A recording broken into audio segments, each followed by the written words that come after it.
Bonjour, les 5 questions qui suivent sont une application directe du cours. On note T l'ensemble des suites réelles, T de terme général Tn à valeur dont 0, 1 et 2, c'est-à-dire que Tn est vaut 0, 1 ou 2.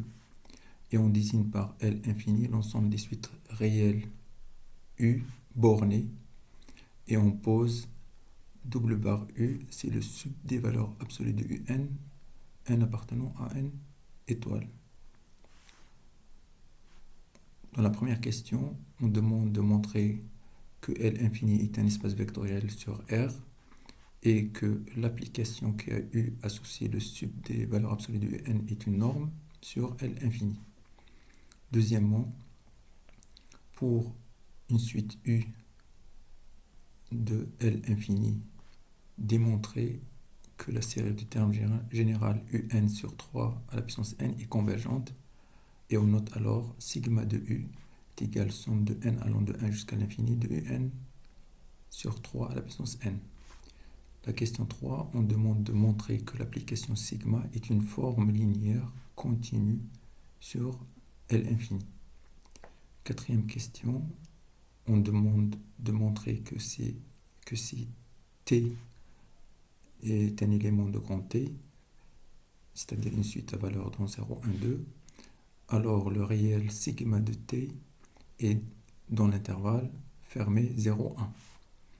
Question 5, on note taux et taux prime des éléments de T définis par, pour la suite taux, on a le premier terme qui vaut 1 et tous les autres sont égaux à 0. Et pour la suite taux prime, le premier terme vaut 0 et tous les autres termes sont égaux à 2. On demande de calculer leur image par sigma, c'est-à-dire sigma taux et sigma taux prime. Et on pose la question ici, est-ce que l'application sigma est injectif? Voici les rappels de cours pour chaque question. Pour la première question, on demande de montrer que L infini est un espace vectoriel réel. Généralement, pour montrer que F est un espace vectoriel, on montre que c'est un sous-espace vectoriel d'un espace vectoriel connu. Et donc, on doit vérifier les deux conditions suivantes. Il faut que F soit non vide, par exemple en vérifiant que le vecteur nul appartient à F. Et la deuxième condition, c'est que quel que soit UV des vecteurs de F, alors quel que soit lambda appartenant à R, lambda U plus V appartient à F. Et la deuxième partie de la question, on demande de montrer que l'application notée double barre est une norme. Donc on va vérifier 3 conditions. Premièrement, la séparation, c'est-à-dire on a la norme de U égale à 0 implique que U égale à 0. Deuxièmement, l'homogénéité, on a pour tout U de E et pour tout lambda de R, la norme de lambda fois U est égale à la valeur absolue de lambda fois la norme de U. Et enfin, l'inégalité triangulaire, quel que soit UV de E, on a la norme de U plus V est inférieure à la norme de U plus la norme de V. Pour la question 2, on va utiliser le théorème de comparaison des séries à terme positifs. Si on a deux séries à terme positifs et que pour tout n appartenant à n, un est inférieur ou égal à Vn, alors si la série de termes général Vn converge, ça implique que la série de termes général Un converge. Pour la question 3, on demande de montrer qu'une application linéaire est continue.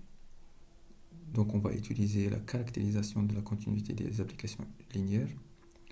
Il faut tout d'abord vérifier que F est une application d'un espace vectoriel E vers un espace vectoriel F, qu'elle est linéaire et qu'il existe un réel M positif tel que quel que soit x appartenant à E, la norme de f de x, la norme f de x est inférieure ou égale à 1 fois la norme E de x.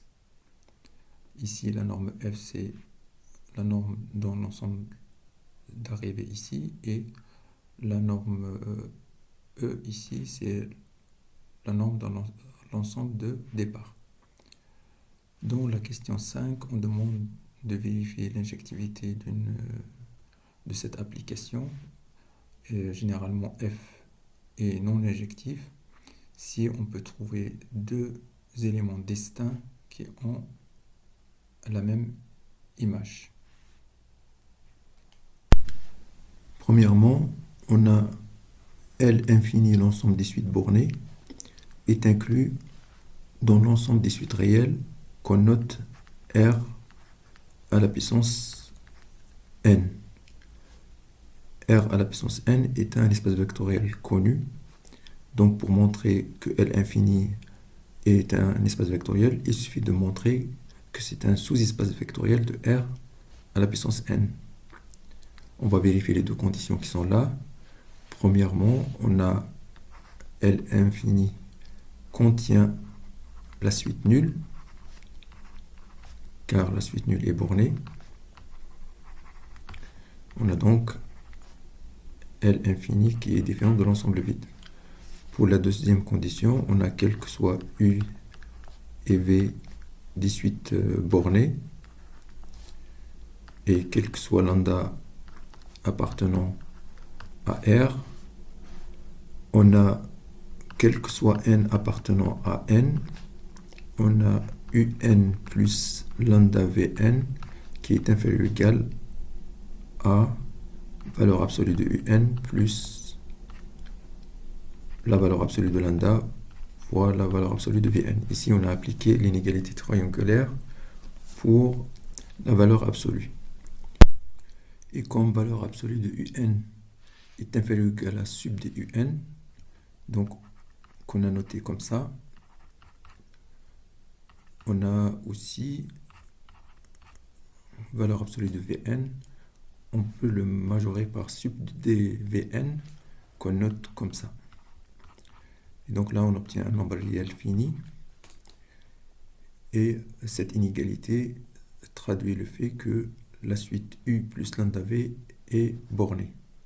Donc on a U plus lambda V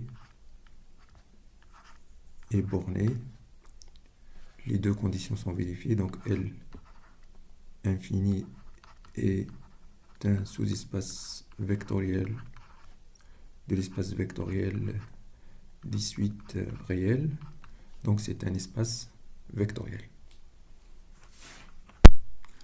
Dans la deuxième partie de la première question, on demande de montrer que l'application qui a U associé sup des valeurs absolues de Un est une norme sur L infini.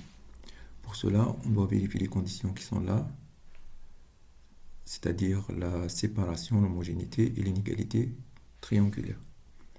Donc on va commencer par la séparation. Nous avons quel que soit U appartenant à l'infini.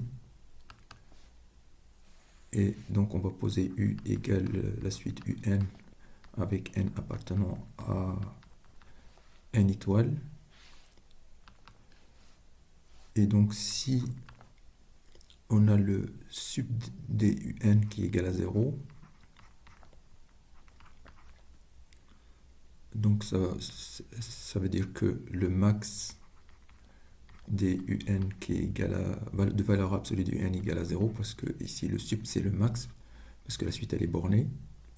Ici le maximum de la valeur absolue de UN est égal à 0, ça veut dire que tous les UN sont nuls. Donc quel que soit n appartenant à n étoile, on a UN égale à 0, ce qui implique que UN, plutôt U, la suite U est nulle. Deuxièmement, l'homogénéité. Donc on a quel que soit lambda appartenant à R, on a quel que soit aussi U appartenant à L infini, on a le maximum de lambda un est inférieur ou égal à la valeur absolue de lambda fois le maximum de la valeur absolue de un. Plutôt ici c'est égal.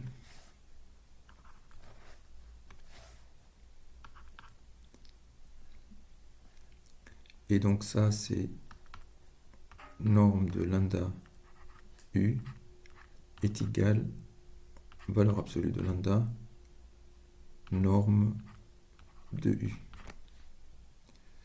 Donc l'homogénéité est vérifiée. Il reste à montrer l'inégalité triangulaire. Donc on a quel que soit u, v, 18 bornées. On pose u, c'est la suite du terme général un, n appartenant à n étoile.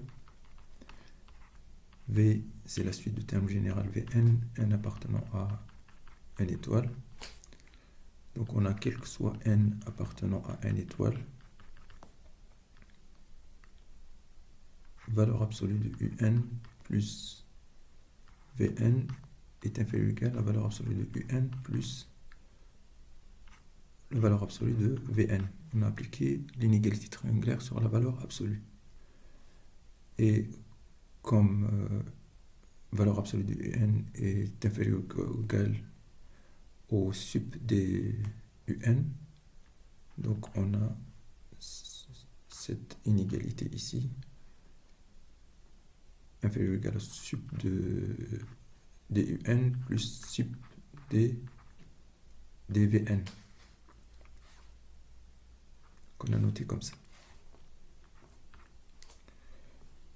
Et donc, cette inégalité est valable pour tout n appartenant à une étoile. Elle est valable aussi par passage au maximum ou passage au sup. Et donc, on a norme de u plus v est inférieur ou égal,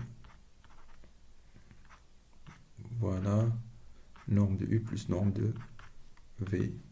Donc, l'inégalité triangulaire est vérifiée et donc l'application qui a eu associé norme de u est bien une norme sur L infini.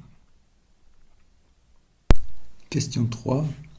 On a l'application sigma définie sur L infini à valeur dans R qui a U, la suite U associe le réel sigma U. C'est la somme de n allant de 1 jusqu'à l'infini de un sur 3 à la puissance n. On a sigma est bien défini.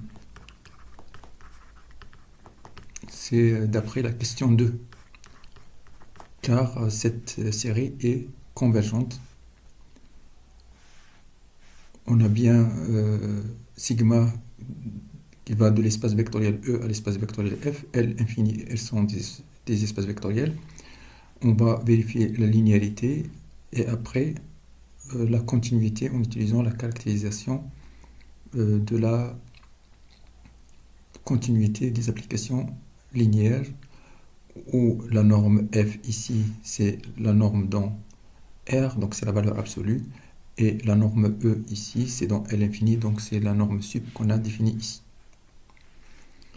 Alors, on a quel que soit lambda appartenant à R, quel que soit U appartenant à L infini, on a sigma de lambda U plus V, c'est somme n allant de 1 jusqu'à l'infini de un, lambda un plus Vn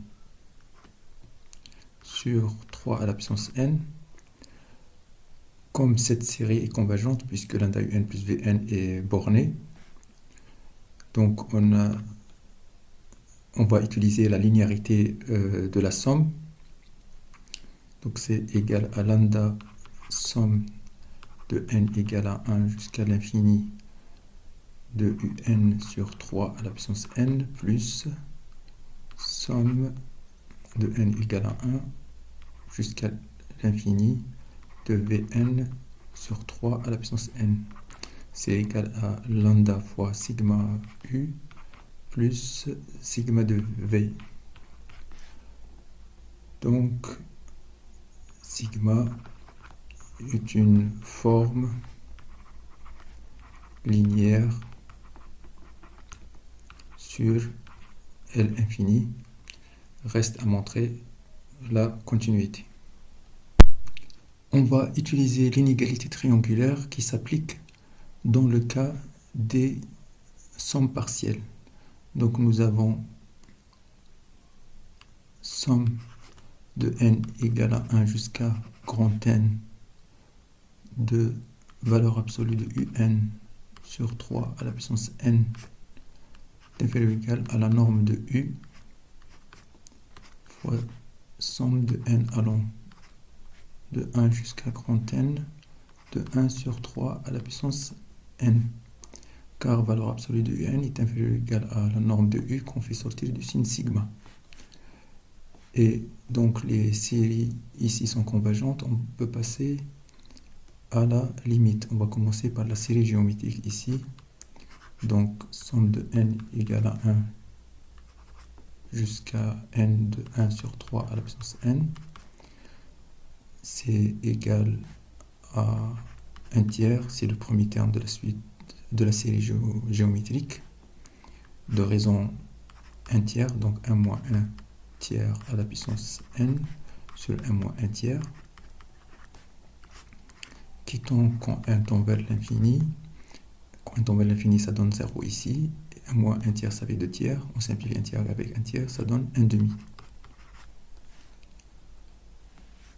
Donc par passage à la limite, quand grand N tend vers l'infini, on a cette somme-là qui est supérieure à la somme, à la valeur absolue de sigma de u. C'est inférieur ou égal à 1 demi fois la norme de u. Et donc, sigma est continu par caractérisation de la continuité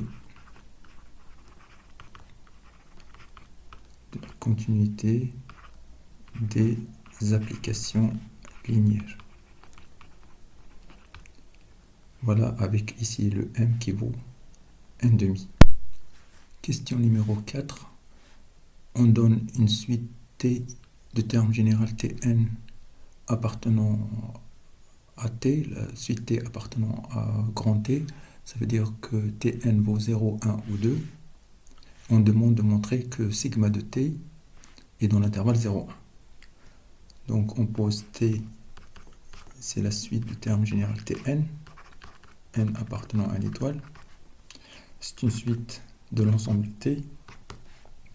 Donc on a quel que soit n appartenant à n étoile, on a 0 est inférieur ou égal à Tn est inférieur ou égal à 3 à la puissance n est inférieur ou égal à 2 sur 3 à la puissance n, puisque Tn est inférieur ou égal à 2 et supérieur ou égal à 0, ici.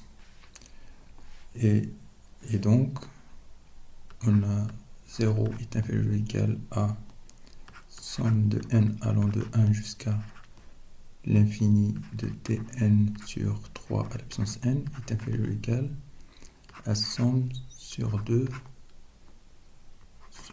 de la somme de n allant de 1 jusqu'à l'infini de 2 sur 3 à la puissance n.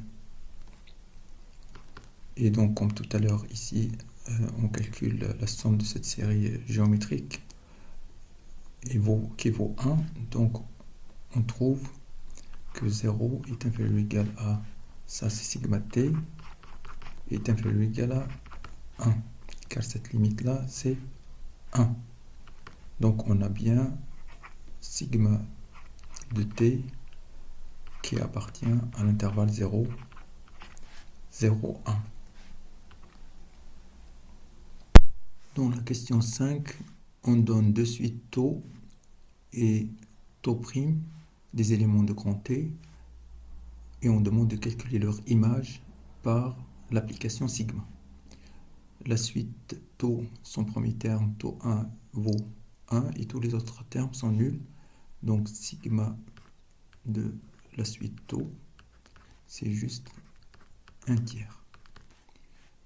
Et la suite taux prime, son premier terme est nul et tous les autres termes sont égaux à 2. Donc sigma de taux prime égale la somme de n allant de 2 jusqu'à l'infini de 2 sur 3 à la puissance n, qu'on peut écrire somme de n égale à 2 et égale à 1 ici, en commençant par 1 jusqu'à l'infini, et on enlève le premier terme, qui est 2/3. Cette somme-là, on l'a déjà calculée, elle vaut 1, donc c'est 1 moins 2/3 égale 1/3. Donc on a sigma taux qui est égal à sigma taux prime, égale 1/3. Donc sigma n'est pas injectif.